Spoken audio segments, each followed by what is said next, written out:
Well, hello there. Welcome to It's a Dog's Breakfast. Today, we're going to do something that I really love doing, and that is rack of lamb. As you know, is our nature. When we do these shows, we share with our friends Billy and Judy next door, and these 6 ribs are for them. And we're going to do those up in a second. First thing I'm going to do is I'm going to sear them off. I'm going to get a nice coating on the top and on the bottom, the fat side and the lean side of those. And then we're going to pair them with risotto. If you've not had risotto before, it's a rice dish. It's typically thought to be from northern Italy, and it's one of the most famous dishes in Italy. And it's made with chicken stock, and that's what we're going to use here. We're also going to ramp it up a little bit. We're going to bring down some mushrooms, some onions, and peas, and garlic in there as well. And I'm going to set those on now, and in a moment, I'll show you what they look like when they're getting seared and when they're simmering down, before we put the rice into the risotto. All right, so we're going to sear off the lamb. We'll go fat side down first, get that going.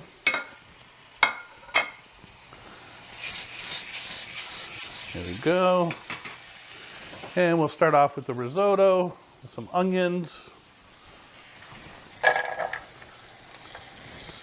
You know that the pearl onions are my favorite, right? You know that. Oh, I forgot to introduce. Carol's here as my camera girl today. Hello.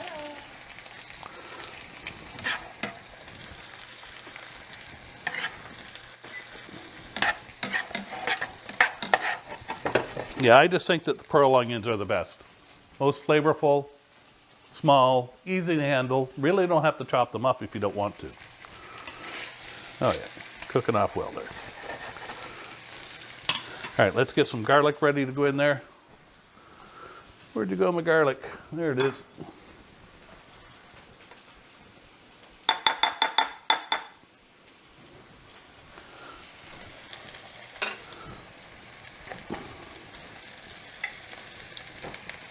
And of course, with all things Italian, there will be Parmesan cheese in it.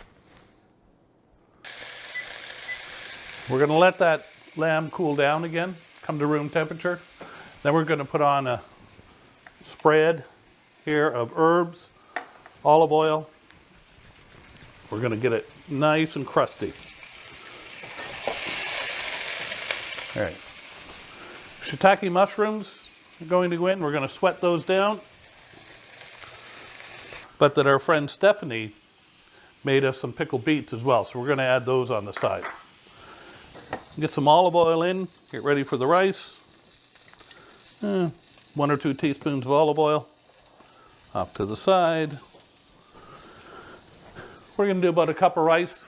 That's good for 2 to 3 people. What you want to make sure is that every bit of rice gets some of that oil on it.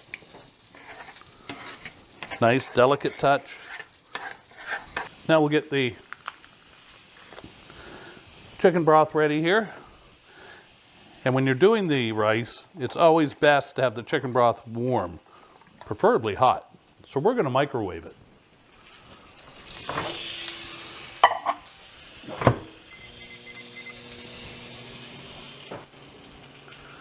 That'll mean that the temperature doesn't drop when we least expect it. Going to put in a little bit of white wine to help us with that. Want to drink? No. Okay, just checking. Now, for this much risotto, for a cup of the rice, I reckon we're going to need somewhere between 3 and 4 cups of liquid. They'll tell you more in the recipe books, but it's hard for rice to suck up a whole lot more than that. I know that Carol would like me to use a wooden implement or plastic to do this, but as I have such a delicate touch, I can actually use a metal instrument here in this Teflon-based pan.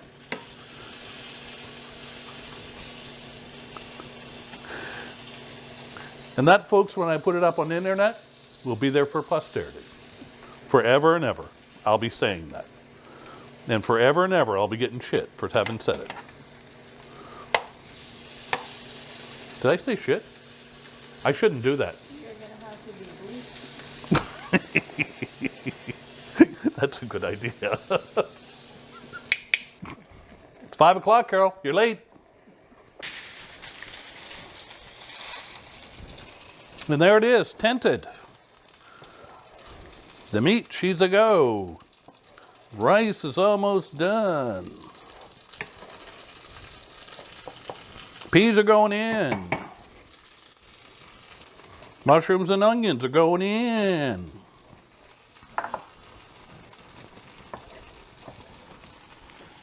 These are for Carol and me. Doesn't look very creamy. I can fix that. I have more Parmesan.